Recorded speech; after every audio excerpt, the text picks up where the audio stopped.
الله يا كريم يا أرحم الراحمين. أسأل الله بأسماء الحسنى يجعل أبناءكم صالحين، ويجعل بناتكم صالحات، ويجعل منازلكم صالحة، إن الله على كل شيء قدير. أحباب الكرام، قرأ ابننا بارك الله فيه كثر من أمثاله من الحجرات، وهي سورة الآداب. صدر الآية الأدب مع النبي صلى الله عليه وسلم، وآية الأدب مع الناس. واليوم سنأخذ الآية التي فيها الأدب مع الناس. يقول الله عز وجل: يا أيها الذين آمنوا إن جاءكم فاسق بنبأ فتبينوا أن تصيبوا قوما بجهالة فتصبحوا على ما فعلتم نادمين.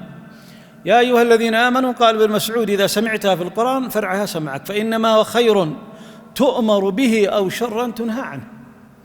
ولذلك لو أننا إذا قرأنا هذا القرآن العظيم وسمعنا يا أيها الذين آمنوا وقفنا عندها وأرخينا لها الأذن نسمع، فإنما هو خير نؤمر به أو شر ننهى عنه. ولكن كثير من الناس يقرؤون يا أيها الذين آمنوا ثم يمشي همه كله أن ينهي هذا القرآن، وهذا ليس بهم. الهم أن تفهم مراد القرآن، وأن تفهم الرسالة التي جاءتك من ربك من السماوات العلى. ولذلك يقول الله: يا أيها الذين آمنوا إن جاءكم فاسق. المولى عز وجل قال إن جاءكم فاسق، وإن إذا دخلت على الجملة دلت على الريب والشك. وما قال المولى عز وجل يا أيها الذين آمنوا إذا جاءكم فاسق بنبأ، لأن إذا تدخل على التوكيد. والمثال: لو قلت إذا انتهت الصلاة زرتك فأنت متأكد من زيارتي. طيب لو قلت إن انتهت الصلاة زرتك فأنت في شك، هل ستنتهي الصلاة أم ما تنتهي هذه الصلاة؟ فاسق جاءكم يعني أتاكم. فاسق، من الفاسق؟ هذا تعريفه عند العلماء التعريف الميسر: المقدوح في دينه والمطعون في مروءته، هذا الفاسق. عكسه من؟ قال العدل: المزكى في دينه المزكى في مروءته. فإذا جاءكم خبر من إنسان مطعون في دينه مطعون في مروءته، أولا طعن في دينه لأن إيمانه قليل فهو ينقل الأخبار، ومروءته تجعله يذهب حتى في نصف الليل يطرق الأبواب على الناس، قليل مروءة حتى يخبرهم بخبر، فسمي فاسقا. ثم قال الله عز وجل: يا أيها الذين آمنوا إن جاءكم فاسق بنبأ، يعني خبر. ثم أعطاكم حلا واحدا لا ثاني له قادما من السماوات العلى. ولذلك ما قال المولى عز وجل يا أيها الذين آمنوا إن جاءكم فاسق بنبأ فاقبلوه، لا. ولا قال يا أيها الذين آمنوا إن جاءكم فاسق بنبأ فردوه، ما قال إن جاءكم فاسق بنبأ فتبينوا. وفي قراءة سبعية فتثبتوا، وليس هناك فرق بين تبينوا وتثبتوا. طيب دعونا نترك الفاسق قليل ونأخذ هذا العدل في دينه، العدل في مروءته، جاءنا بنبأ. انظروا الشرع كيف أحاط هذا العدل إحاطة عجيبة جدا. يعني لو أن إنسان جاء إلى المحكمة وقال فلان زنى تقبل شهادته؟ قال لا، ويجلد 80 جلدة لأنه اتهم إنسان بالزنا.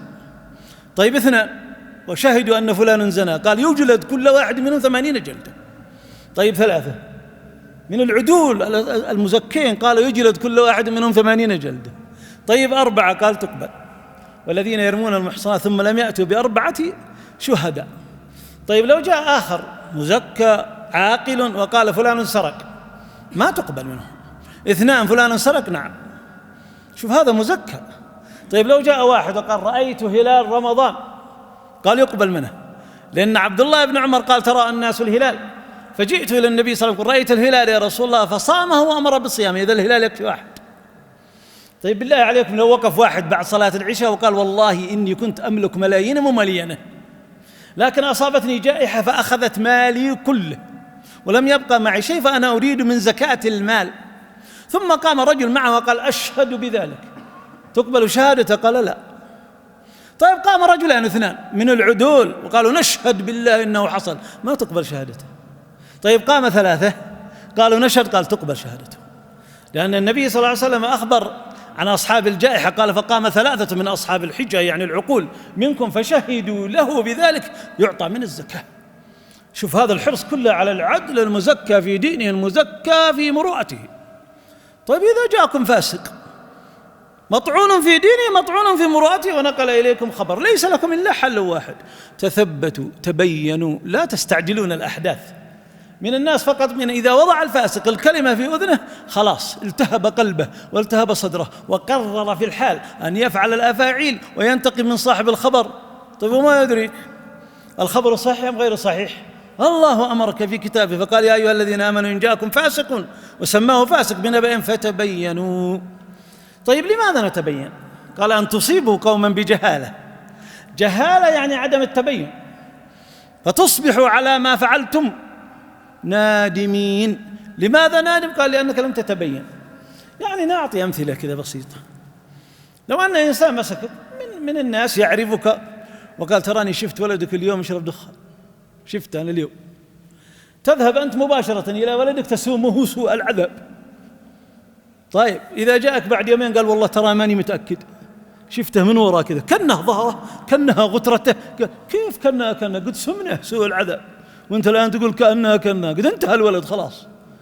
إذن هذا أخطأ بنقله الخبر، والثاني أخطأ بأنه ما تبين ولا تثبت. ولذلك يا كرام لا تقبلون خبرا من إنسان كائنا من كان. العدول يحتاجون إلى شهود، والفاسق يحتاج إلى تبين. فإن نقل إنسان خبر فلا ترده، قد يكون خبرا صحيحا، وإن جاء إنسان بخبر فلا تقولوا تقبلوه، قد يكون خبرا كاذبا. طيب ما الحل؟ قال: تبينوا تثبتوا.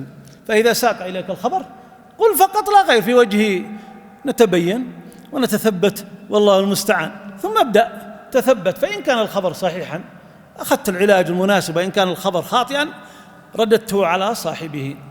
ولذلك لا تقبل خبرا في أهلك ولا في جارك ولا في مسلم أبدا، لأن هذه الأخبار إما أن تأتي من فاسق والعياذ بالله ويحتاج إلى تثبت، أو تأتي من صادق لكن أيضا يحتاج الموضوع إلى تثبت أيضا من هذه النواحي. أحباب الكرام، هذه الآية مسعدة مريحة للصدر، لذلك كلما جاءك من الأخبار لا تنفعل معها. بعض الناس مجرد ما يقول الخبر ينفعل وتحمر عينه، وإذا قابل صاحبه مباشرة كال له كيلا عظيما، قال: والله جاءنا خبر وقلت كذا. طيب تثبت؟ قال: لا. يومين ثلاثة فيصبحوا على ما فعلوا نادمين أشد الندم.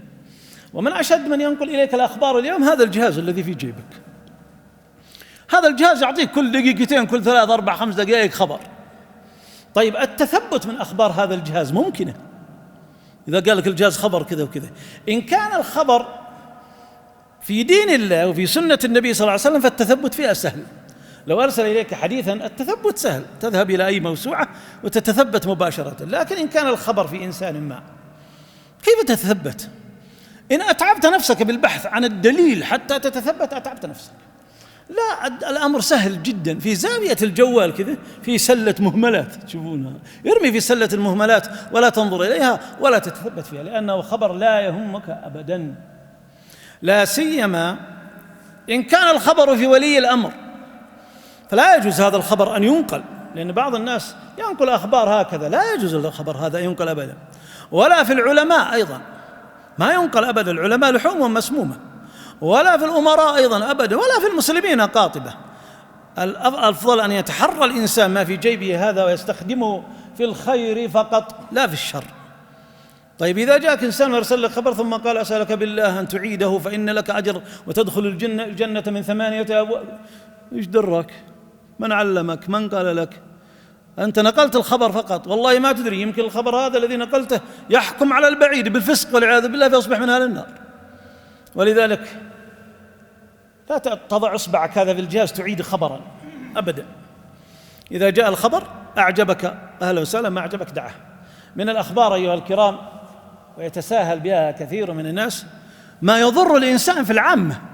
يعني يدخل الإنسان مثلا مستشفى عسير في الليل تعبان، وشفت مستشفى عسير في الليل كيف زحمة هائلة جدا. طيب جلس قالوا خلاص انتظر يجي استراحة، مباشرة طلع الجوال فيه وأعطى خبر، أعطى مستشفى عسير وسخ كثير، ما يستقبلون أحد، ما سلموا علي، ما رحبوا بي، من أنت؟ على مهلك شوي شوي، الأمر ترى الدنيا كلها زحمة، الناس كلهم متزاحمين. لو قصروا معك في دواء أو قصروا معك نعم من حقك ترفع تشتكي، لكن مباشرة هكذا. ويتضرر منها التجار يتضررون من هذه الأخبار. يدخل محل تجاري ومباشرة يقيم المحل وهو جالس، المحل هذا خدماته سيئة. طيب الرجل يتضرر، ومع ذلك أيضا يدعو هذا الذي والعياذ بالله اتصف بهذه الصفة، يدعو أهله كلهم، يعني يرسل الخبر ثم يقول لأهله شاركوني في الخبر كلكم حتى يكبر الخبر. يعني ما يكفي أن يكون فاسقا يحمل الخبر، أخذ معه العائلة كلهم مباشرة حتى ينقل هذا الخبر. لا، هذا الجهاز ما جعل في جيبك إلا نعمة تصل به رحمك، تقضي به حوائجك، تأخذ منه ما شئت، لكن إياك أن تقيم الناس تقييما خاطئا، أو إياك أن تنشر خبرا عن إنسان خبرا خاطئا.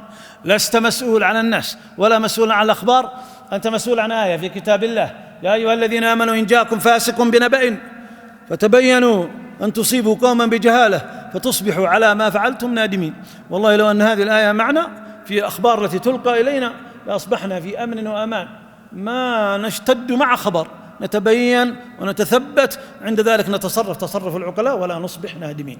أسأل الله ما يخرجكم من هذا المكان إلا وقد تاب عليكم وغفر لكم وشفى مريضكم وقضى ديونكم وأصلح أبناءكم وأصلح بناتكم وجعل منازلكم منازل السعداء. استغفر الله وأتوب إليه. جزاكم الله خير.